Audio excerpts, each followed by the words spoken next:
Red. Hayır. Green. Güzel aslında ama.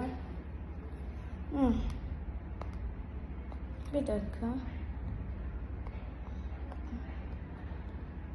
Şu an. Bakın. Bu ne? Jump 3 of. Bu ne? Yavaş. Bu ne? Bunu bilmiyorum. Jump yok. Jump white. Hayır, white değil. Bu. Tamam, bu. Şimdi hileli çalışalım. Hileli.